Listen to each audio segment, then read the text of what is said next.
Welcome to One Man's Opinion. Today I am reviewing the off-Broadway revival of Heathers, the musical. Book, music, and lyrics by Kevin Murphy and Laurence O'Keefe, based on the film by Daniel Waters, directed by Andy Fickman, choreographed by and the UK Associate Director, Gary Lloyd, and additional choreography by Stephanie Klemons, running through January 25th, 2026 at New World Stages at 340 West 50th Street in New York City.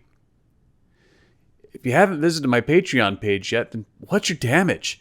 Come and check it out, where you can, for as little as $1 a month, support my work here, as well as my classic cinema podcast, Yesterday's Matinee. Patrons get early access to the latest episode of the podcast, as well as quick reviews of shows I review here before they get posted. As of this recording, patrons can also get early access to my interview with Artistic Director of TheatreWorks Hartford, Rob Ruggiero, so come check it out. Thank you to my current patrons, especially my Neo and Hamilton tier patrons, and welcome to the new ones. Links to my Patreon and podcast pages will be in the description. Before there were Mean Girls, there were Heathers.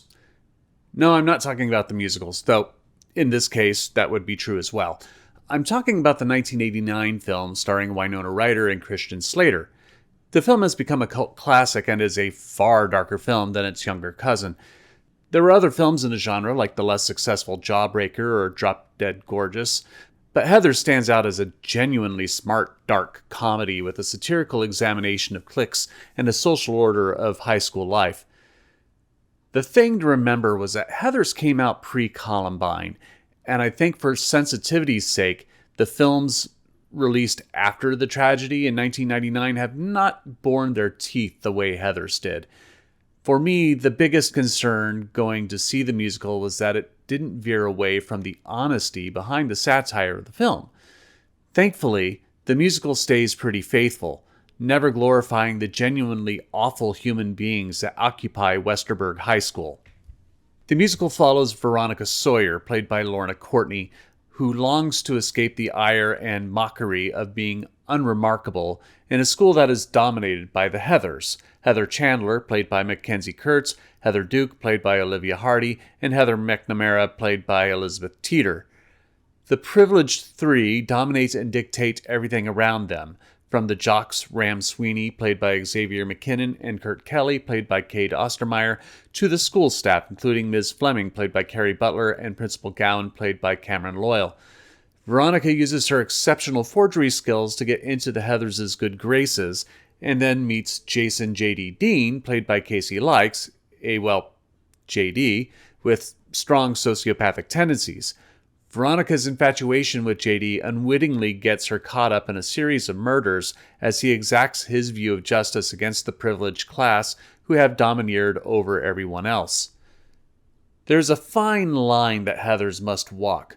On one hand, it is fantasy, a morbid wish fulfillment for those who are or were repeatedly bullied by people like the Heathers to get their comeuppance in a way that many have felt, but know is wrong, so don't actually do it. On the other hand, is the risk of glorification of horrible people like the Heathers, Ram and Kurt, and J.D. A musical makes it more difficult to maintain that balance so as not to go too far one way or the other, because a good song like Candy Store or 17 can hook people and have them lose track of the bigger picture of the show's message of empathy and learning to be who you are while not oppressing, or killing, others in the process. For me, I think the show finds that balance, making sure that it is clear that the Heathers are an abusive trio, especially Heather Chandler, even though the music that represents them is powerfully anthemic stuff.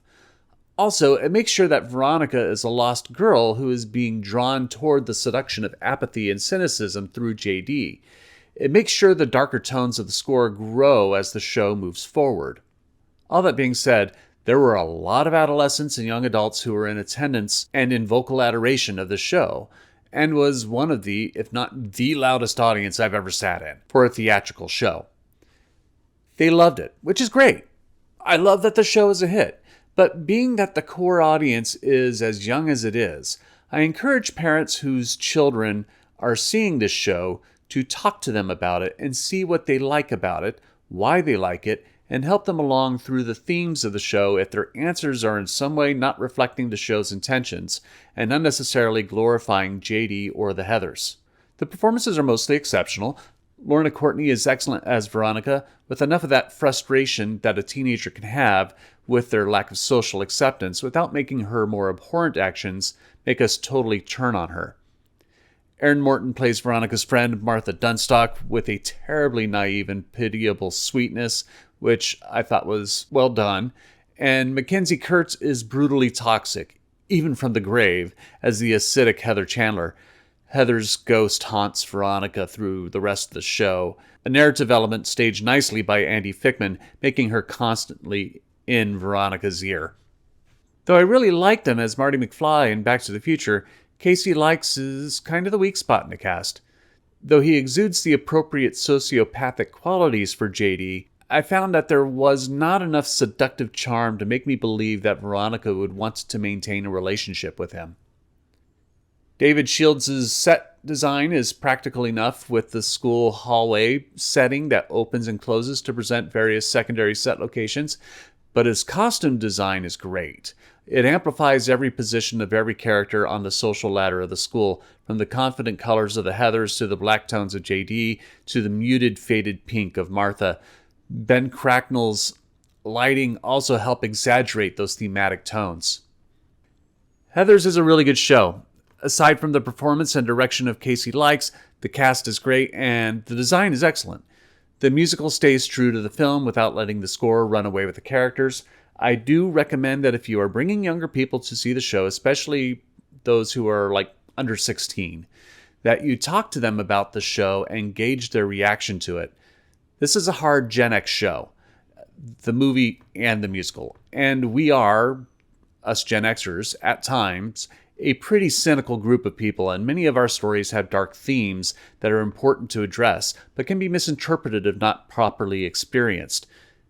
Theater is supposed to be a shared experience, and people should talk about what they see regardless of how serious or frivolous the plot.